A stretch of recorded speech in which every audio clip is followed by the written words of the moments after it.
I woke up on New Year's Day to a silence so absolute it felt staged, like someone had pressed a mute button on the entire house. The air was cold sharp enough that my breath puffed out in front of me as I sat up in bed. Normally New Year's morning came with leftover warmth from the night before half-washed cocktail glasses, the scent of cinnamon and sparkling cider, my mom humming as she made breakfast, my dad sweeping confetti off the floor, my sister, Morgan, stomping around complaining about her hangover. But this morning there was nothing. No footsteps, no voices, no clatter of pans, no heater humming. The air smelled faintly of bleach, which made no sense unless someone had cleaned in the middle of the night. A thin line of winter light slid under my bedroom door, hitting the floor at an angle that made the empty quiet feel even colder. I swung my legs out of bed, shivering as my feet hit the wood floor. "Mom," I called out softly. Nothing. Dad, still nothing. Even the old house didn't creak, a house that always had something to say. I pressed my palm against my bedroom door, as if checking the temperature of whatever waited on the other side. Then I pushed it open. The hallway was too bright, too clean, too still. I stepped into it, slowly hugging my arms around my body as I moved toward the top of the stairs. The banister felt icy under my hand. From there I could see the edge of the living room downstairs, too tidy, too bare, like someone had reset it overnight. I tried again, louder this time. Morgan's silence swallowed her name whole. My chest tightened as I descended the stairs, one careful step at a time. The living room came into full view and the breath left my lungs. The couch cushions were perfectly aligned.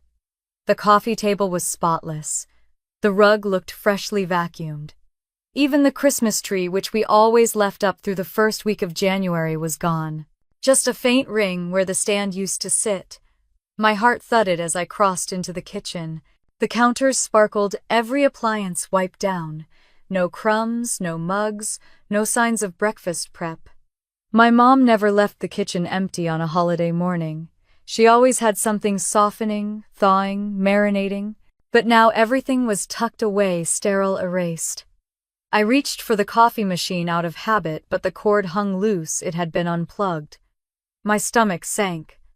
Then I saw it. A folded piece of paper on the dining table, held in place by a glass paperweight we'd never used for anything. I stopped breathing for a few seconds before I stepped forward and picked it up. The handwriting, sharp, hurried, was almost unrecognizable. "Lena, we flew to Bora Bora. It's a family trip. You wouldn't enjoy the long flight. Back in 10 days. Mom," I stared until the ink blurred. Bora Bora. A luxury vacation. A family trip. Without me. A cold, clean ache spread through my chest. I sank into the nearest chair because my legs didn't feel strong enough to hold me. The words looped through my head. You wouldn't enjoy the long flight. As if I were a fragile inconvenience. As if they were doing me a kindness by excluding me. Back in 10 days. Like I was a pet being left with a neighbor. The heater still wasn't on and the chill crawled up my spine as I forced myself to stand again. I walked through the kitchen, opening the fridge. Empty. Completely empty. They hadn't just left, they had prepared to leave. The garbage bin had a new liner. All leftovers were gone. Every trace of celebration erased in the middle of the night. I moved the mudroom, heart pounding harder now. The hooks where coats usually hung were bare. The shoe rack empty except for my boots. The garage door creaked as I opened it and I felt the cold slap me in the face. The SUV was gone. Morgan's hatchback was gone. Only my old sedan sat in the corner like a forgotten afterthought. I shut the door slowly, as if sudden movement might make the truth worse. Upstairs I moved through each room, hoping for an absurd explanation that would make all of this make sense. My parents' bed was made. Their suitcases were missing. The nightstand drawers were open as if they'd been rifled through quickly. In Morgan's room, half her closet was emptied. Makeup bags gone. Favorite jacket missing. A packing list sat crumpled on her vanity. Bora Bora swimsuits, charger, sunscreen. 3 seats confirmed. 3 seats. I picked up the paper with trembling fingers. There was no spot where a fourth seat had ever been considered. My room was next. The instant I stepped inside, I felt it. Something was different. Subtle but wrong. My nightstand drawer was cracked open. My jewelry box slightly shifted. I opened the drawer fully and felt my heartbeat drop. My passport wasn't there. I always kept it in the same place. Always. Someone had gone through my things. I sat on the edge of my bed, my hands shaking now with something deeper than shock. They didn't just leave without me. They made sure I couldn't follow. I stood up again, moving on instinct, drawn to the front door by some force I didn't understand. When I opened it, the morning hit me bright, icy, indifferent. Snow dusted the driveway except for 2 rectangular patches where the cars had sat, clear outlines. They'd left hours ago. "Lena," a voice called softly. I turned. Mrs. Lopez, my neighbor across the street, stood on her porch wrapped in a robe, her breath fogging in the air. "I didn't want to bother you last night," she said, "but I saw your family leaving around 2 in the morning. I thought you were going with them." My breath caught in my throat. 2 in the morning, while I slept, while the world was celebrating a new year. They left like thieves. Or maybe like people escaping someone they didn't want. I couldn't speak. I just nodded numbly and stepped back inside, closing the door gently behind me. And as the lock clicked into place, the truth settled over me, cold, heavy, final. This wasn't an accident. This wasn't a misunderstanding. This was a decision. And for the first time standing in the hollow quiet of that house, I understood something I had spent years refusing to see. They didn't forget me. They didn't lose track of time. They didn't assume I'd join later.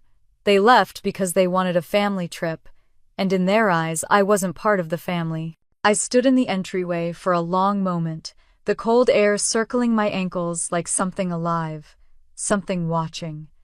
The note still trembled in my hand, its sharp handwriting cutting deeper with every second I stared at it. Bora Bora, a family trip. 3 seats confirmed. The silence in the house wasn't just absence, it was intention. It was planning. It was escape. But the worst part wasn't the emptiness, it was how familiar it felt. I set the note down slowly, like it might burn through the table if I dropped it too fast. My fingers brushed against the glass paperweight, and the chill of it jolted me into motion. I crossed the living room, each step echoing in a space that used to be loud, too loud with voices that somehow never heard me. My chest tightened as I looked around. Without decorations, without stray blankets, without Morgan's discarded shoes, the place didn't just look empty. It looked staged, erased, like someone wanted to scrub any trace of life or my place in it before leaving. The tree was gone, the garland was gone. Even the cheap glittery banner we hung every year without fail simply wasn't there. It was as if New Year's had never happened at all. A faint scent of lavender cleaner hung in the air, stronger now that I noticed it. I walked toward the kitchen, the cold tile biting into my bare feet. The countertops gleamed, every surface shone. They had cleaned before abandoning me. Not parents in a rush, not a family running late, but a coordinated exit. I reached out, touching the stainless steel refrigerator. My reflection warped slightly on the door, a pale ghost of myself with tired eyes and an expression I couldn't quite name. When I pulled it open, the hollowness inside hit me harder than it should have. No leftover roast, no cider, no breakfast ingredients, just cold shelves and a single bottle of water. They had cleared out their food, their things, their mess. They had removed any signs that they ever lived here. Except me. I shut the door gently, afraid. If I slammed it, I might shatter into pieces along with it. The dishwasher was empty. The sink spotless. Even the trash bin had a fresh liner. I went upstairs again, needing proof, any proof that I wasn't losing my mind. My parents' bedroom looked like a hotel room between guests. Bed perfectly made. Dresser top bare except for a single charging cable. The closet hung half empty. My mother's perfumes were gone, the little ceramic dish she used for her rings missing. My father's running shoes, always tossed carelessly near the bathroom, weren't there. This wasn't forgetfulness. It was orchestration.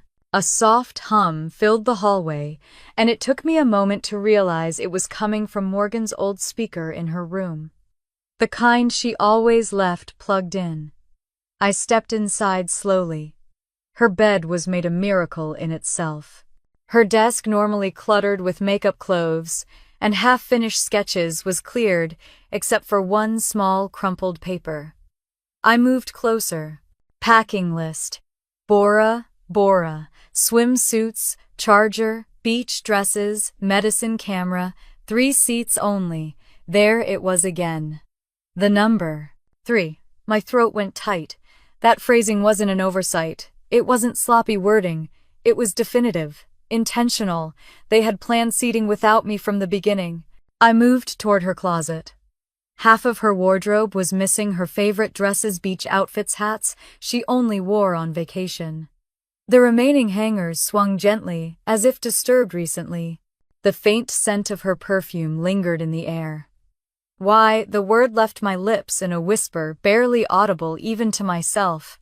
I turned away, but something under the bed caught my eye: a small silver hair clip I'd lent Morgan last week.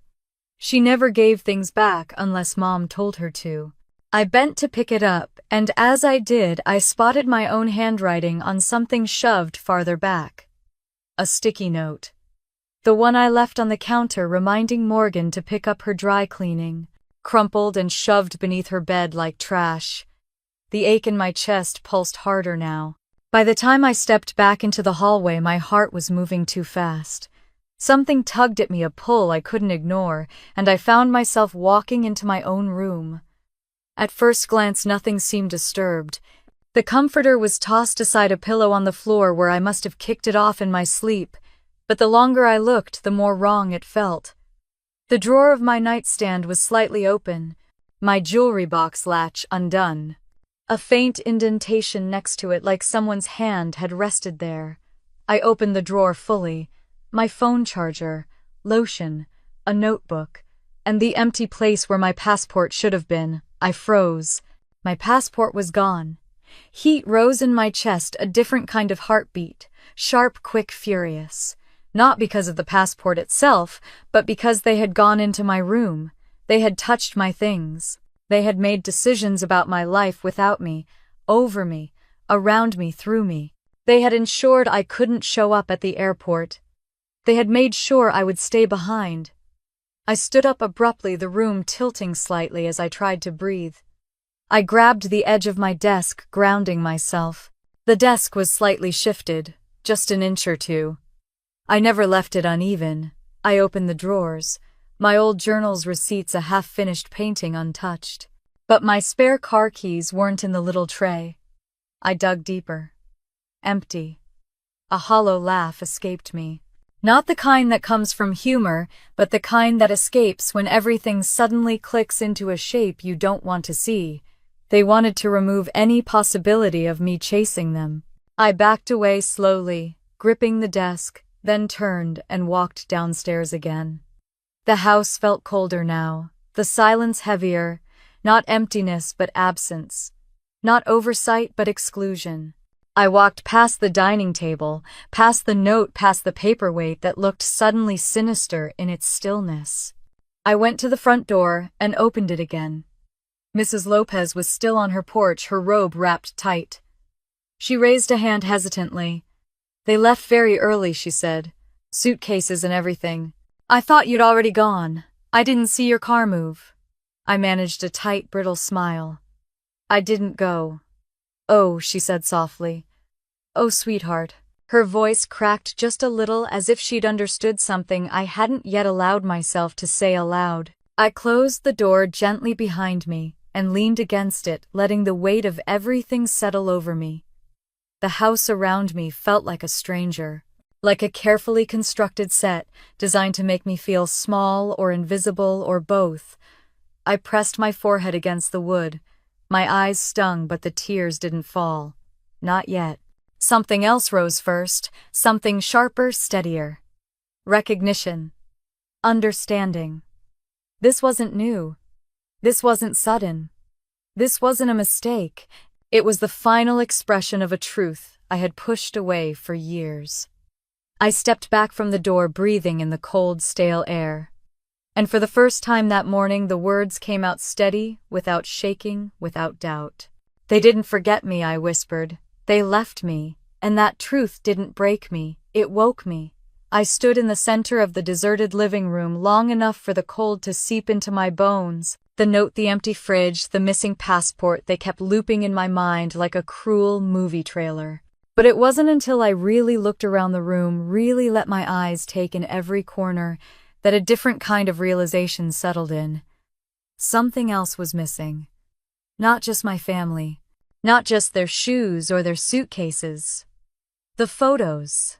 I walked toward the wall where our last Christmas portrait should have been the one we took just 2 weeks earlier. All of us bundled in matching sweaters my mom insisted on buying. The nail was still there, a small silver pin sticking out like a tooth. But the frame was gone.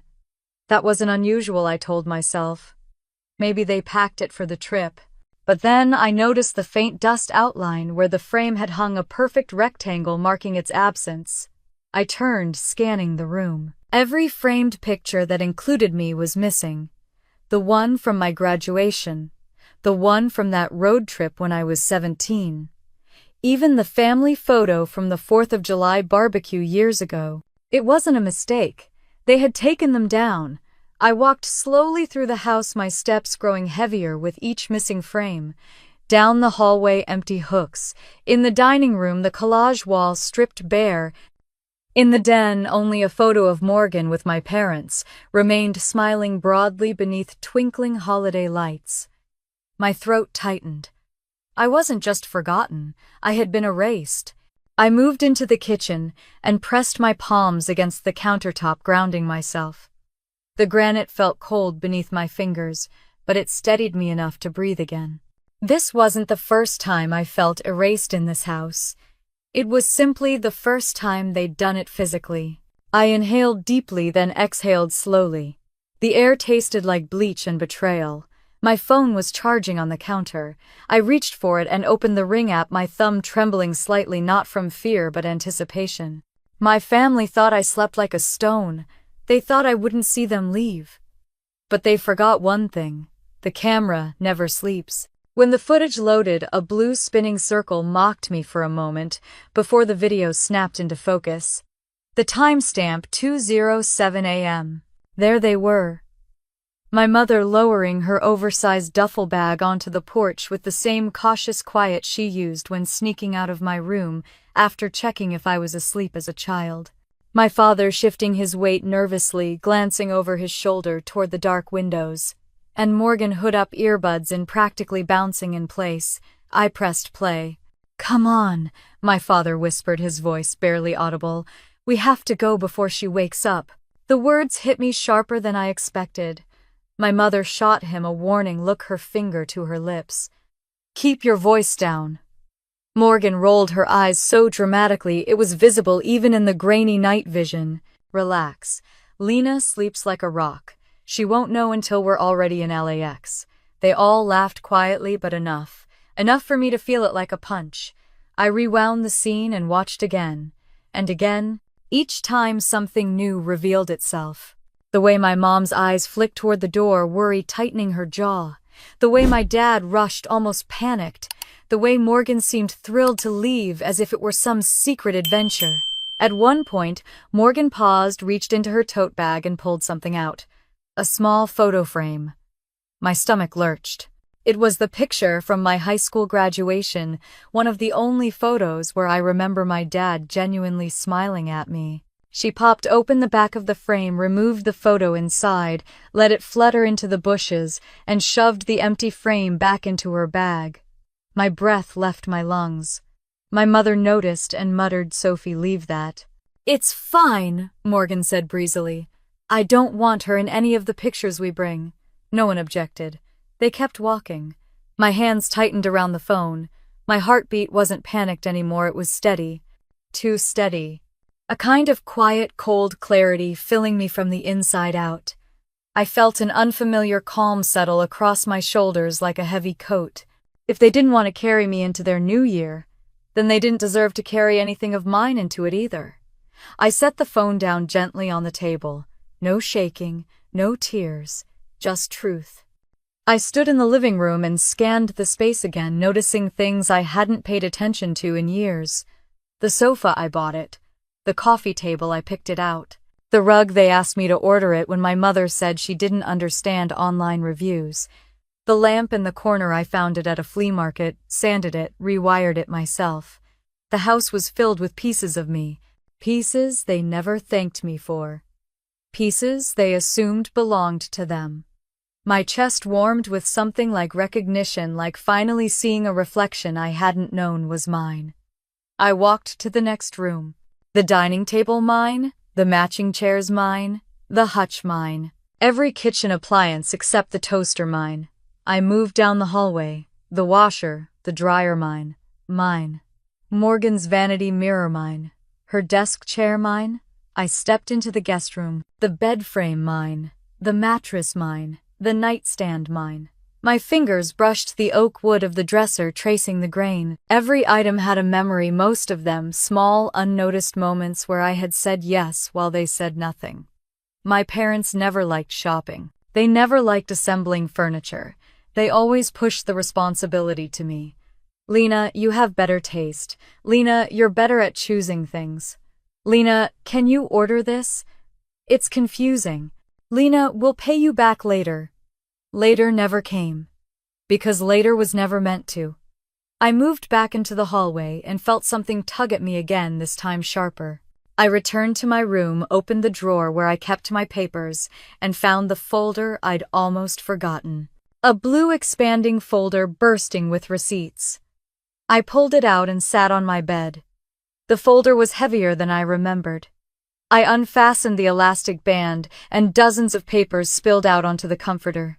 Appliance receipts, furniture invoices, order confirmations, warranties in my name, credit card statements. I began sorting them slowly, methodically. Fridge purchased with my credit card. Washer, my bonus check paid for that. Dryer, same. Desk, my online order. Couch, my delivery. Dining, set, my investment. The truth became impossible to ignore. I owned almost everything in this house. My breath trembled, but not from fear. From clarity. From the kind of realization that feels like something inside your chest shifting into alignment for the first time. I sat back, letting the papers surround me like a story I had written without knowing it. A story they had taken for granted. A story I could reclaim. Downstairs, the house remained cold and empty, but upstairs on my bed I felt a small ember of warmth ignite. Not vindictiveness, not rage, just truth. I stood, gathered the receipts into a neat stack, tucked them back into the blue folder, and held it against my chest. If they wanted a family trip without me, then they could return to a family house without me too.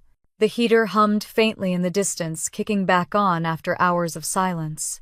The sound filled the house in a way that made my decision feel final, rooted, real. I whispered into the stillness, the words steady as a vow. If they didn't want me on their trip, they won't want what comes next. And for the first time in a very long time, I felt awake. I carried the blue folder downstairs, like it was something alive, something that hummed with a truth I had ignored for too long. The weight of it wasn't paper, it was 28 years of being useful, reliable, and visible. I set it on the kitchen table, the same table my mother once claimed she had picked out, even though it was my receipt tucked inside this folder that proved otherwise. The house felt colder now that I understood exactly how empty it really was. Not just empty of people, but empty of loyalty, empty of honesty, empty of the kind of love I had pretended existed. I sat down, opened the folder again, and spread the receipts across the table one by one, organizing them in careful rows. My mother always said I kept too much paperwork, always teased me for filing things away like an anxious librarian. But now, as each receipt landed in its place, I felt something tighten and snap into clarity.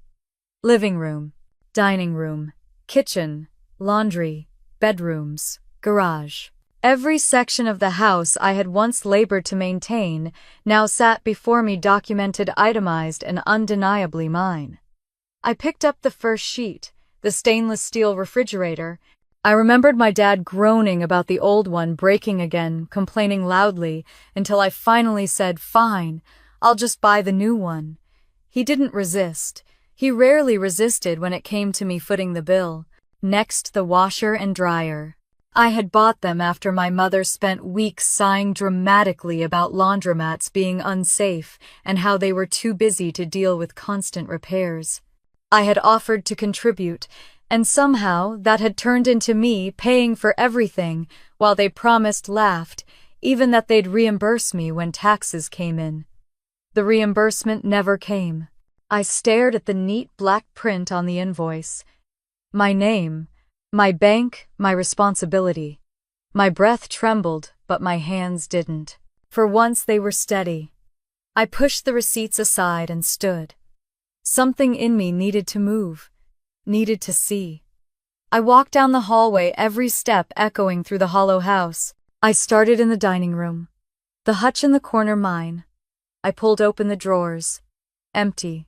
They had even taken the placemats out though. The drawer dividers I'd bought were still inside. I moved to the living room. The lamp by the couch had a faint fingerprint smudge on the base. I had wiped that lamp down every week.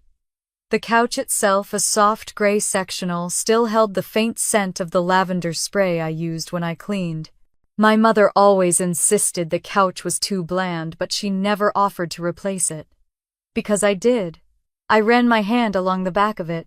The fabric was cool under my fingertips, and I pressed a little harder, grounding myself.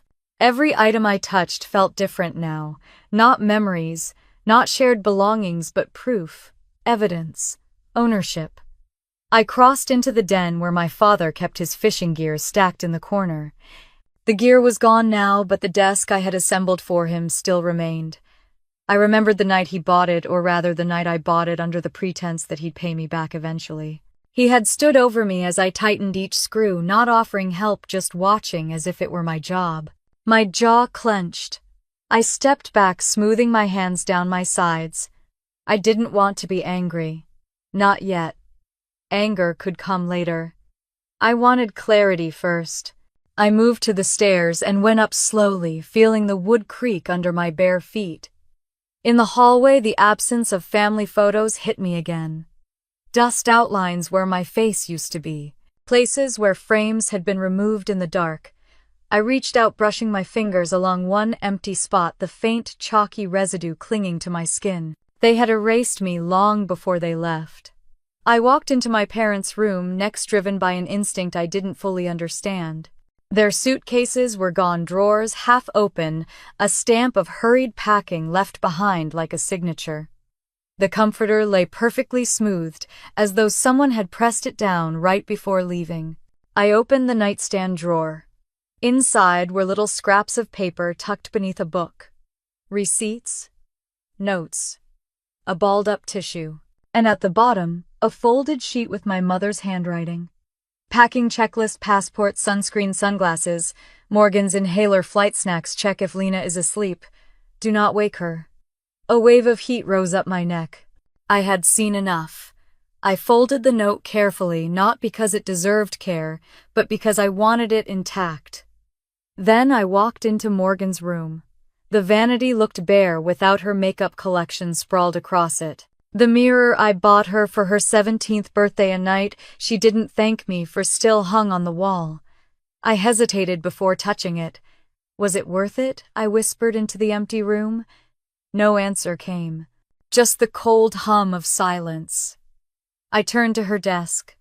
One drawer hung slightly open. I nudged it. Inside were random papers, old receipts, gum wrappers. Nothing of value. Except at the bottom, a birthday card envelope with my name on it. My fingers trembled slightly as I lifted it. I opened the flap. Inside was a card with a glittery front. Happy birthday to you, generic and cheap. I opened it. Blank. Not signed. Not written in. A receipt fell out, dated nearly a year ago. It had never been given to me. I held the card for a long moment, then set it down gently. Not out of sadness. Out of understanding. Some people didn't forget to love you, they simply never intended to. I walked back down the hallway and felt the house shift around me, not physically but in meaning. This wasn't a home that had abandoned me. It was a structure I'd been living inside while convinced I belonged. The truth was simpler, cleaner, sharper. I had belonged nowhere in it. Not really, not ever. I went downstairs again and found myself drawn toward the sliding back door. I pulled it open. The cold hit me instantly, stealing my breath for a moment. The backyard looked lonely and brittle, the winter air turning the grass pale. I stepped out onto the porch and hugged my arms around myself, staring at the patch of frost-covered lawn where we used to grill in the summer. We used to pretend we were a family here. Pretend being the key word. I closed the door and returned to the kitchen. The paperweight gleamed on the table like a small glass lie holding down a note that had changed everything. I sat down again, my breath fogging faintly, as if the house was already forgetting how to hold warmth. They had left me. They had erased me. They had gone through my belongings. They had taken my passport. They had taken down every photo that showed me as part of them. And somehow the clarity of all that made me feel something I hadn't felt in years. In control. Not of them. Of myself. I reached for the blue folder, pulled it close, and whispered the truth out loud, letting it settle in the air, letting it become real. If this house was never mine, then I don't owe it anything. The silence didn't argue. It agreed. I sat at the kitchen table with the blue folder open in front of me, the papers splayed across the surface like a map of every moment I'd been the quiet backbone of this family. The morning light hit the receipts at an angle that made the ink shine, each line a reminder of the money I'd spent, the promises they'd made, the gratitude they'd never offered. For a moment, I just stared. Then I reached out, steady this time, and pulled the first receipt closer. The refrigerator. Over $1,000 charged to my card. I remembered the day my dad complained about the old one breaking loud enough for the neighbors to hear. I also remembered how fast he'd agreed when I offered to handle it. If it's easier for you, he'd said, handing me the tape measure without meeting my eyes. It wasn't for me. But of course that never mattered. I reached for another sheet. The washer and dryer set, brand new, efficient, expensive. I had spent weeks listening to my mother sigh theatrically about the laundromat being unsafe, about having no time, until I finally caved and bought the set myself. She hugged me afterward, but it wasn't gratitude. It was relief. Relief that she didn't have to deal with it anymore. I kept sorting. Every page added weight to a truth that settled deeper into my chest. The living room set mine. The dining set mine. The kitchenware mine. Most of Morgan's room mine. Even things I didn't remember paying for were suddenly glaring at me in print. And then, when I least expected it, I found something that made me sit up straighter. A handwritten note in my mother's cursive, folded neatly and tucked behind an appliance warranty. It read, "Lena will order washer, dryer on her card. Reimburse later. Remember after taxes. Reimburse later." It almost made me laugh. They hadn't forgotten. They had simply counted on me not asking. I set the note aside, pulled the folder even closer, and kept digging. The more I flipped, the clearer the pattern became. They used my money for repairs, for upgrades, for holidays. They leaned on me because I never pushed back, never asked questions. I was the safety net they never acknowledged, the card they relied on, the wallet they liked to pretend was theirs. I took a slow, steady breath. This was more than forgetting me on a trip. This was years of dependence dressed up as love. My phone vibrated on the table. For a split second, I thought it might be one of them, but the screen showed something different, a notification from my bank. A completed transaction. An automatic transfer. My brows furrowed. I hadn't set up any auto payments since quitting the family home. I tapped the notification open. Electric bill, paid from my account. A cold wave rolled through me. I scrolled further. Water bill, gas bill, all paid from my account. The bills for a house I no longer lived in had been linked to my bank. Somehow, sometime in the past several months, they had set it up using my information. I vaguely remembered signing something during tax season when my dad told me he needed my signature just for verification. My stomach knotted. They had planned that too. I reached for the phone again, and this time I opened the banking app. The charges were clear, undeniable proof of financial manipulation.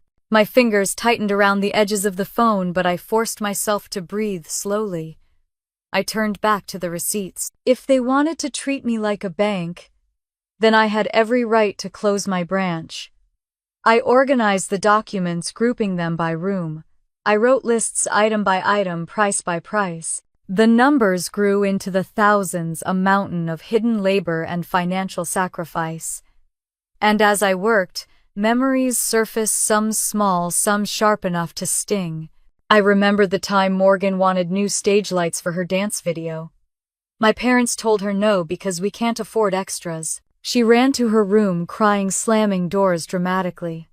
An hour later, my mother handed me an Amazon wish list and whispered, "Could you, just this once?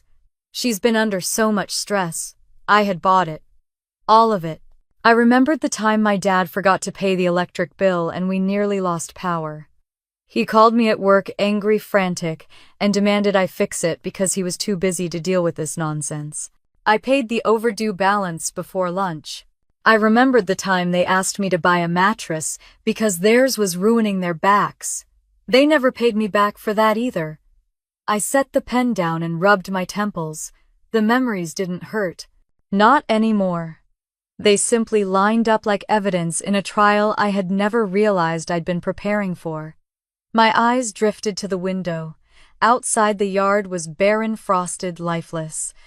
I watched a few dry leaves push across the concrete, and something in my chest shifted. I stood up, walked into the living room, and looked around again. Really looked. The couch, I bought that. The coffee table, I built it. The rug, I ordered it. The lamp, I restored it. The bookshelf, I paid for it. The television, I installed it. Every part of this house depended on me. Every inch of comfort, convenience, and cleanliness had been carved from my time, my money, my effort. I whispered into the quiet air, "You don't get to take from me and leave me behind." My voice didn't crack. It didn't shake. It felt steady, final. I walked back to the table, picked up the pen again, and wrote at the top of a blank page, "Items I own." The list grew fast. Couch, coffee table, bookshelf, TV. Dining table, chairs. Rug, lamp, fridge. Washer, dryer, kitchen appliances. Vanity desk chair. Patio set. The line kept going, leaving little empty space on the page. When the last item was listed, I sat back. This wasn't petty. This wasn't revenge. This was reclaiming what was mine. The blue folder sat beside me like an ally, each receipt a piece of truth they couldn't rewrite. They had left me behind without hesitation, erasing me from their photos, planning their trip without me sneaking out in the middle of the night. But they had forgotten something. I wasn't the invisible daughter anymore. I wasn't the one who stayed quiet. I wasn't the one who accepted scraps of affection. I gathered the papers, stacked them neatly, and exhaled. Then I picked up my phone and opened the browser. Moving companies near me. Dozens of names appeared. I scrolled until one caught my eye: Northwest Premier Movers. Family-owned, highly rated. Reviews describing them as respectful, careful, reliable. Reliable. A word that once felt like a chain now felt like a tool I could use for myself. I pressed call. Northwest Premier Movers. A man answered, his voice warm and professional. "This is Jacob. How can I help you?" I inhaled deeply, the kind of breath that comes before a decision that changes everything. "I need to schedule a move," I said. "As soon as possible." "Sure thing," he said. "How much are we moving?" I glanced at my list. At the receipts. At the cold, empty house that had never really been mine. "A lot," I replied. "Most of it, actually." He hesitated, surprised. "We can be there in 3 days. I'll take it." After we hung up, I closed the blue folder and placed it at the center of the table. Everything inside it was mine. Everything they took advantage of was mine. And now everything I was about to take back, that was mine too. I whispered the truth into the silent kitchen, a vow forming in my chest, like something ancient and sure. If they didn't want me with them, they won't want what comes next. I woke before the sun, long before the world outside had warmed or stretched into the new day. For a moment, the silence felt familiar, that same hollow quiet from New Year's morning, but it no longer scared me. It no longer felt like abandonment. It felt like a beginning. A stillness before something shifts. I sat up slowly, letting the cold air brush against my skin. My body felt strangely calm, steady in a way I hadn't experienced in years. The blue folder sat on my nightstand like a guardian, a reminder of everything I had uncovered, everything I had claimed. Downstairs, the house waited in its eerie emptiness. I didn't turn on any lights. I wanted to feel the quiet fully. I moved through the shadows, made myself a simple cup of coffee, and sat at the kitchen table with the blue folder open in front of me. 3 days had passed since I'd called the movers. 3 days of clarity building, like a slow, certain tide. At 7:58 a.m., I heard the rumble of a truck pulling into the driveway. I smoothed my sweater, and walked to the front door. A large white truck sat in the driveway, the blue lettering shining in the weak morning light, Northwest Premier Movers. Right on time. I opened the door before they had a chance to knock. A tall man with sandy hair stepped forward and offered a warm smile. "Morning, I'm Jacob." Behind him stood 2 movers, Marcus stocky with a trimmed beard, and Tyler younger polite, holding a clipboard like it was a fragile artifact. "Come in," I said. "There's coffee if you'd like." They exchanged surprised glances. People rarely greeted movers with warmth at 8 in the morning, I guess, but they stepped inside, gratefully wiping their boots. As they drank their coffee, I pulled the blue folder from the counter and handed it to Jacob. "This is everything we're moving today. The receipts are inside for each item." Jacob flipped through a few pages, brows lifting in something like impressed disbelief. "This is very organized. It needed to be." He looked at me with something like understanding, then snapped the folder shut. "All right. We'll start in the living room." The words felt like a hinge swinging open. A shift, a breath. I stepped back, letting them pass. The living room, usually filled with clutter, noise, tension, felt like a blank stage. The movers examined each item, cross-checking with the list. "The TV first," Jacob said. "Wrap it in the thick blankets." I watched as they swaddled the television in layers of padding, securing each corner with gentle precision.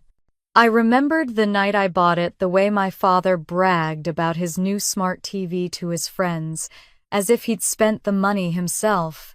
I remembered sitting on the couch beside Morgan as she scrolled through channels, never once acknowledging I'd worked overtime shifts to afford it. Now watching it leave this house felt like reclaiming a piece of my own story. Marcus and Tyler lifted the couch next. The cream-colored sectional that my mother adored, the one she insisted would class up the living room. She had shown it off to guests, saying she'd finally found the perfect centerpiece. But it was my receipt in the folder. As they maneuvered the couch through the doorway, something inside me untangled. The coffee table went next. The rug. The end tables. Piece by piece, the home I had built with my hands, my effort began to leave the house that had never treated me like I belonged. When they reached the kitchen, Tyler turned to me with a hesitant expression. "Everything in here too?" "Yes," I said without hesitation, "all of it." They began to pack the blender, the toaster oven, the air fryer, the pots and pans, the mixing bowls. Every appliance I had bought because my mother mentioned wanting one. Every tool that had instantly become my responsibility the moment it entered the house. Under the blender, something caught my eye. A small envelope slightly torn at the edge, tucked behind the appliance. I picked it up. My name was written on the front. Inside was a grocery list, my mother's handwriting in neat lines. Olive oil, Lena, buy chicken thighs, too expensive. Have Lena get organic fruit for Morgan coffee beans. Use Lena's card. The tiny sting behind my ribs wasn't pain, it was confirmation. I folded the note carefully and set it aside. Proof wasn't always dramatic. Sometimes it was as small as a grocery list written in a language of entitlement. By noon, the kitchen was stripped. When the movers headed to the laundry room, Marcus paused at the washer and dryer. "This is a nice set," he said. "Hardly used." "They didn't use it much," I said quietly. "But I paid for it." He nodded, not prying, just understanding. Once the appliances were wheeled out, I walked upstairs, directing them toward Morgan's room. The vanity I'd bought for her birthday. The lamp she used every night. The desk chair I'd purchased because my parents couldn't afford extras. As they unplugged the vanity mirror, something crunched beneath Tyler's foot. "Sorry, didn't see that," he said, picking up a crumpled envelope. "My name, my birthday." I opened it. A blank card inside. Another birthday forgotten. Another gift never given. I placed it into my pocket without a word. My parents' room was next. The humidifier, the reading lamp, the mattress I had paid for when my father complained about back pain. I opened their nightstand drawer out of instinct and found the packing checklist I'd seen before. Check if Lena is asleep, do not wake her. 3 seats confirmed. The same words, the same truth. By mid-afternoon, the house looked skeletal. The walls echoed when I walked through the rooms. The kitchen counters gleamed empty. The living room felt like an abandoned stage after the actors had fled. Jacob approached me with the clipboard. "We're just about finished," he said. "Do you want to do a final walkthrough?" I nodded. We moved through the house together, room by room. With each step, something inside me lightened, something loosened. When we reached the kitchen, I walked to the table and picked up the Bora Bora note. I folded it neatly, set it in the center. Beside it, I placed the stack of overdue bills I'd found earlier. And finally, my house keys tied with a small satin ribbon. A parting gesture. A clean conclusion. Outside, the cold air wrapped around me like something new, not harsh but clear. The moving truck was packed. My car waited. Jacob leaned out the truck window. "Where to?" I gave him the address. "My new apartment. My new beginning. My space." He nodded. "We'll follow you." As I climbed into my car, I took one last look at the house in the rearview mirror. It stood quiet, hollow, a place that had taken so much from me, but had never offered shelter. I didn't feel grief. I didn't feel guilt.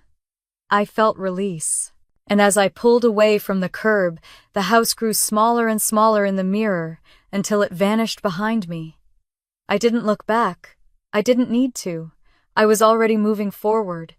I had just finished unpacking a box of dishes when my phone lit up on the counter, buzzing so hard it wobbled against the granite. At first I ignored it. After the move, all I wanted was silence, the kind that wasn't hollow or cold, but warm and chosen. When it buzzed again, I recognized the notification tone. My Ring camera. My stomach tightened, not with dread, but with a strange, steady anticipation. The movers had left hours ago. No one should have been anywhere near the old house. I walked toward the phone, wiped my hands on a towel, and opened the app. The screen loaded slowly, and when the footage finally came into focus, I saw exactly what I expected. My family was home. The timestamp read 3:42 p.m. My mother stepped onto the porch, first tugging her overstuffed suitcase behind her. Her hair was frizzy from travel, her shoulders slumped with exhaustion.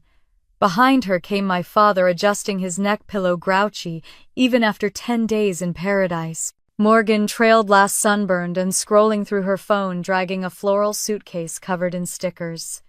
They looked tired, tan, and completely unprepared for the new world waiting inside. I turned up the volume. My mother twisted the front doorknob and pushed it open with her hip, the way she always did when her hands were full.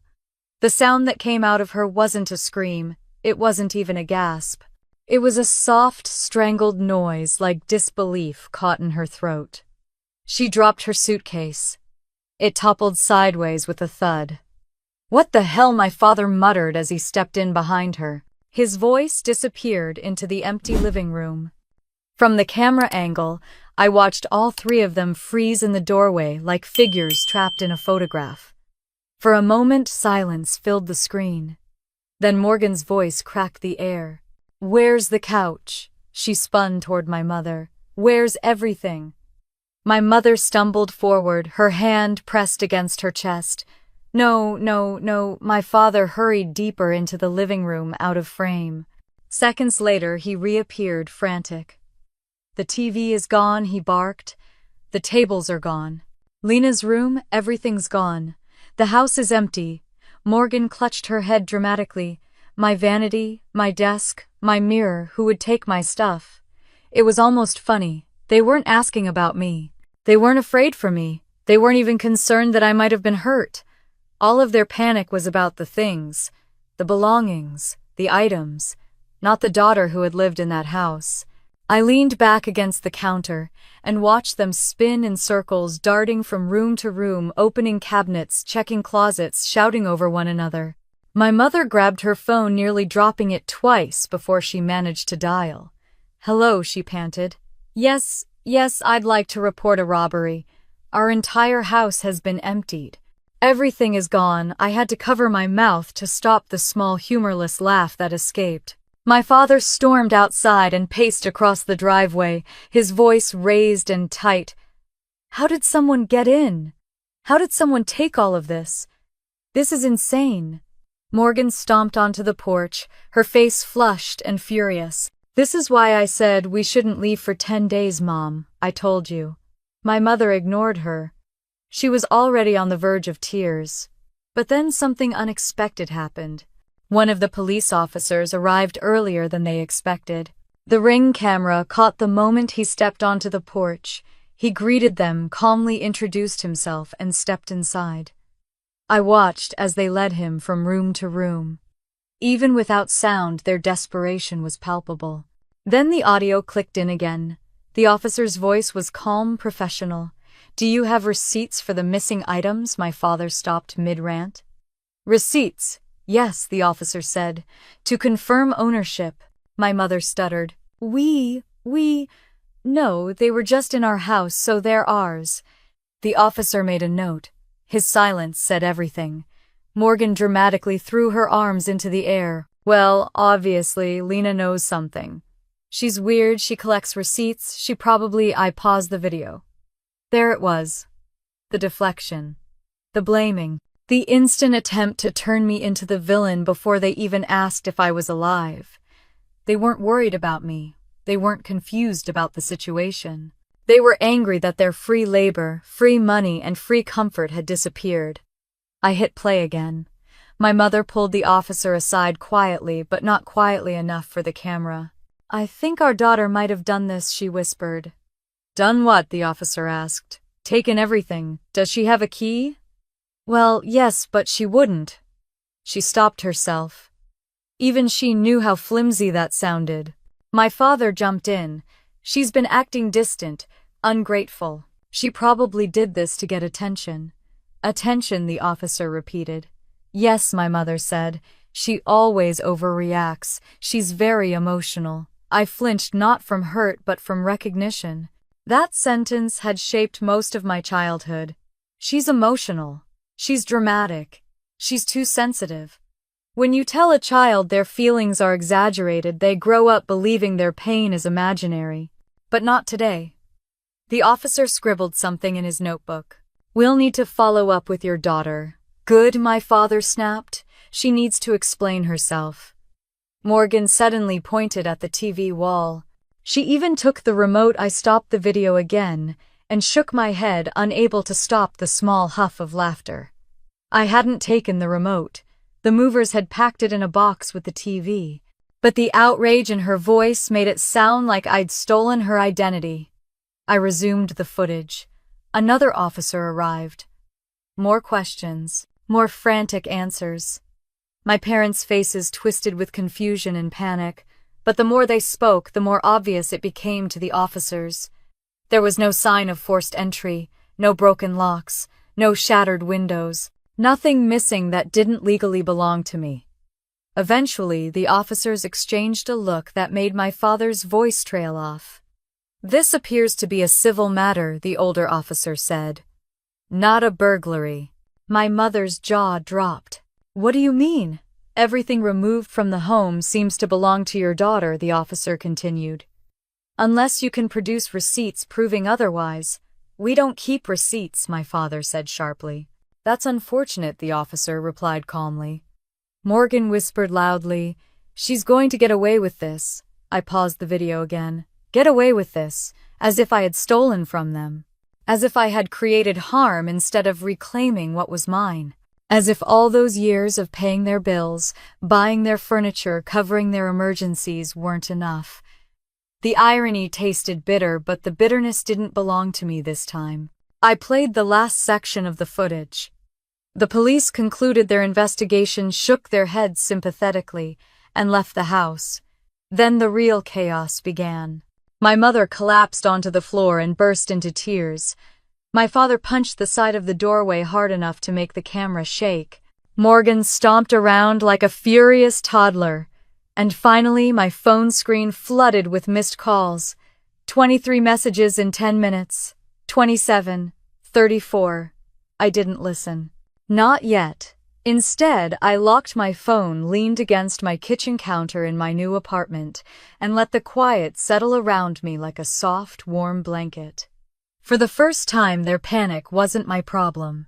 It was the consequence of their choices. I breathed deeply, closed my eyes, and whispered into the stillness. They didn't lose their things. They lost their hold on me.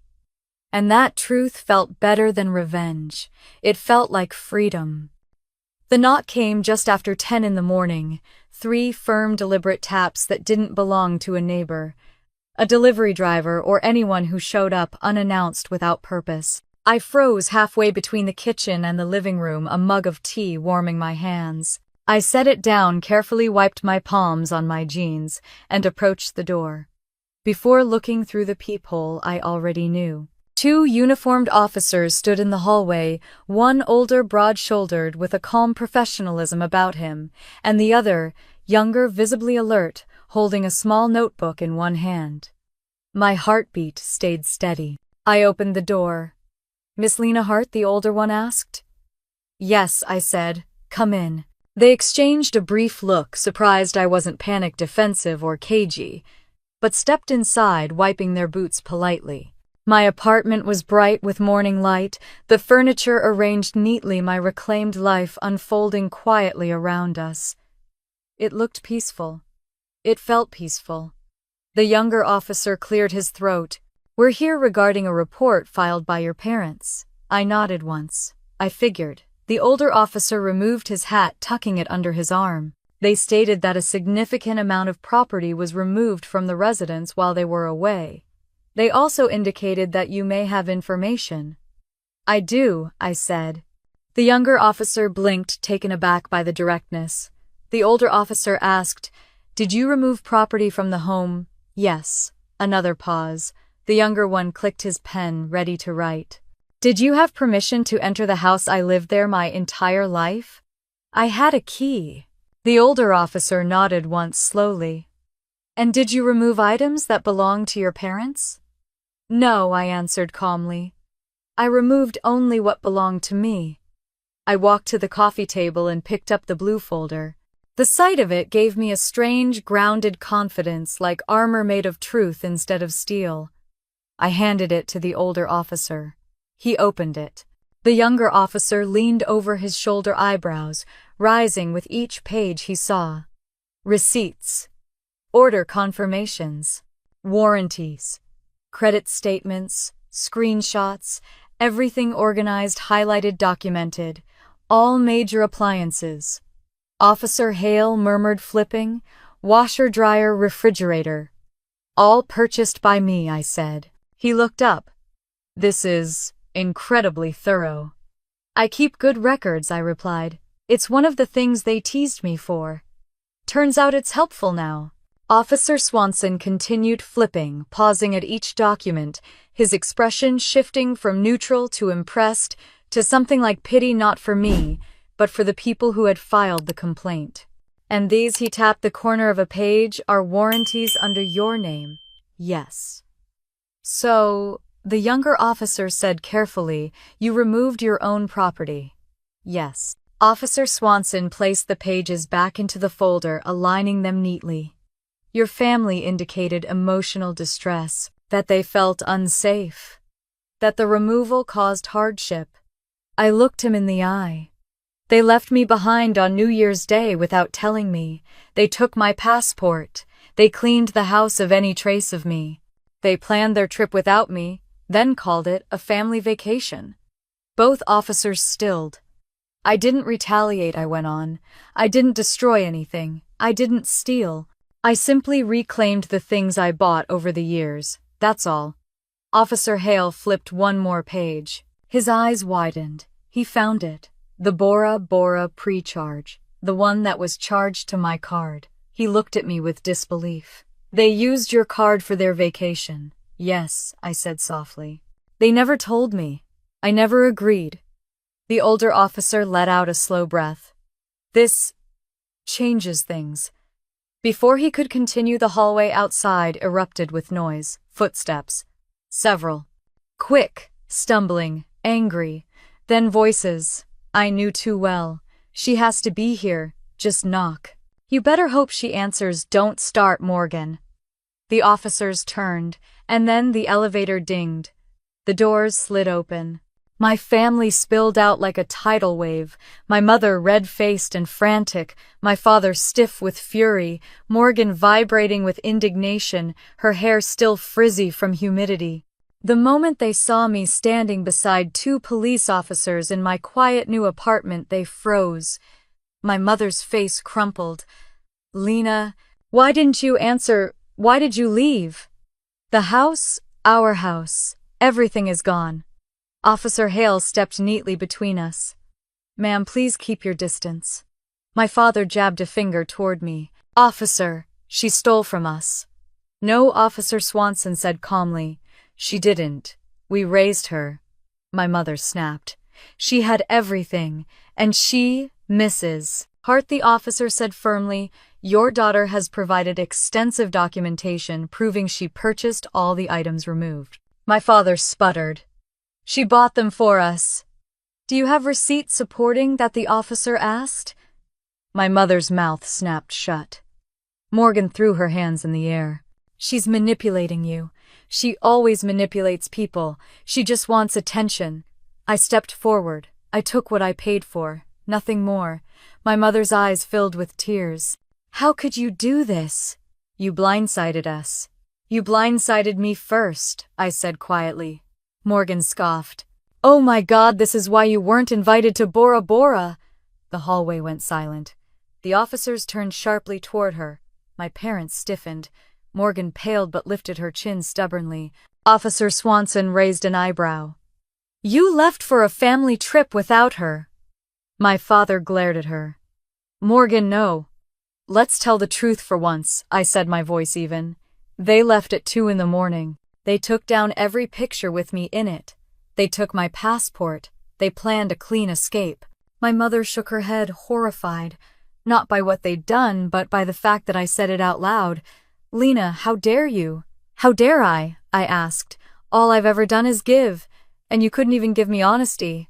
Miss Hart, Officer Swanson said softly, looking at me not with pity but with respect. You're within your legal rights. This case is not criminal. It will be documented as a civil family dispute. He turned to my parents. You have no grounds for pressing charges. My father's face flushed purple. Morgan's jaw dropped open. My mother pressed a hand to her forehead, dizzy with humiliation. This is outrageous, my father began. No, Officer Swanson interrupted. What's outrageous is expecting your daughter to pay for your furniture, appliances, and household expenses, then accusing her of theft when she reclaims her own property. My mother whispered. She made us look like fools. Officer Hale nodded. Ma'am, with all due respect, you did that on your own. The officers turned back to me. "If your family continues to contact you in a harassing manner, call us directly," Swanson said. "We will handle it." I nodded, thanking them. The officers walked out past my stunned family, leaving the hallway thick with silence.